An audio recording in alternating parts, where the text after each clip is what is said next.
Hello madam, ನಾವು ಬಿಕಾರಿ ಬ್ಯಾಂಕಿಂದ phone ಮಾಡ್ತಾ ಇದೀವಿ. ಕಂಗ್ರಾಚುಲೇಷನ್ ಮೇಡಮ್, ನಿಮ್ಗೆ 1 ಕೋಟಿ ರೂಪಾಯಿ ಲಾಟ್ರಿ ಬಂದಿದೆ. ನಿಜನಾ? ನಿಮ್ ಮನೆ ದೇವರಣೆಗೂ ನಿಜ ಮೇಡಮ್. ಏ ಪದ್ಮ, ರಮ್ಯಾ, ಜ್ಯೋತಿ, ರೂಪಾ, ನನ್ಗೆ 1 ಕೋಟಿ ರೂಪಾಯಿ ಲಾಟ್ರಿ ಹೊಡೆದೈತೆ. ಇನ್ಮೇಲೆ ನನ್ ಕಷ್ಟ ಎಲ್ಲ ತೀರೋಯ್ತು. ಎಲ್ಲಿಗ್ ಬಂದ್ ತಗೋಬೇಕಪ್ಪ ಕಾಸ್ನ?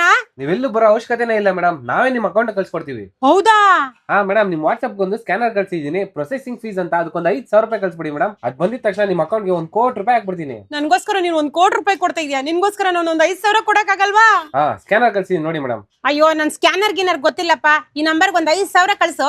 5,000ಕ್ಕೆ 5,000 ಸೇರ್ಸ್ ಕಳ್ಸ್ಬಿಡ್ತೀನಿ. ಹೌದಾ, ಸರಿ ಮೇಡಮ್. ಕಳ್ಸಿದೀನಿ ನೋಡಿ ಮೇಡಮ್. ಅಯ್ಯೋ ಇಲ್ಲ, ಬಂದಿಲ್ಲ. ಯಾವ್ದಕ್ ಕಳಿಸ್ತಪ್ಪ ನೀನು? ಗೂಗಲ್ ಪೇ ಅಲ್ಲಿ ಕಳ್ಸಿದೀನಿ ಮೇಡಮ್. ಅಯ್ಯೋ, ಗುಲ್ಗುಲ್ ಪೇ ಎಲ್ಲ ಇಲ್ಲಪ್ಪ, ನನ್ನ ಹತ್ರ ಇರೋದೇ ಫೋನ್ ಪೇ. ಅದಕ್ಕೆ ಕಳ್ಸು. ಹೌದಾ, ಸರಿ ಮೇಡಮ್, ಫೋನ್ ಪೇಲೆ ಕಳ್ಸ್ತೀನಿ. ಕಳ್ಸಿ ನೋಡಿ ಮೇಡಮ್ 5,000. ಬಂದೈತೆ. ಏ ಜ್ಯೋತಿ, ಎಲ್ಲರೂ ರೆಡಿ ಆಗ್ರೆ, ಶಾಪಿಂಗ್ ಹೋಗೋಣ. ನನ್ ಕಡೆಯಿಂದ ನಿಮ್ಗೆಲ್ಲ ಸೀರೆ ಫ್ರೀ. ಓಲ್ಡ್ ಆಂಟಿ, ನನ್ ಕಾಸು ವಾಪಸ್ ಕಳ್ಸು. ಲೋ ನನ್ ಮಗನೇ, ಆಮಿಕೊಂಡ್ ಫೋನ್ ಇಕ್ಕು. ನಾನು ಹಳ್ಳಿ ಒಳಂತ ನನ್ನೇ ಯಾಮರ್ಸಕ್ ಬತ್ತೀಯಾ? ಇನ್ನೊಂದ್ಸರಿ ಫೋನ್ ಮಾಡಿದ್ಯ ಅಂದ್ರೆ ಕುಯ್ದ್ ಕೈ ಕೊಟ್ಬಿಡ್ತೀನಿ.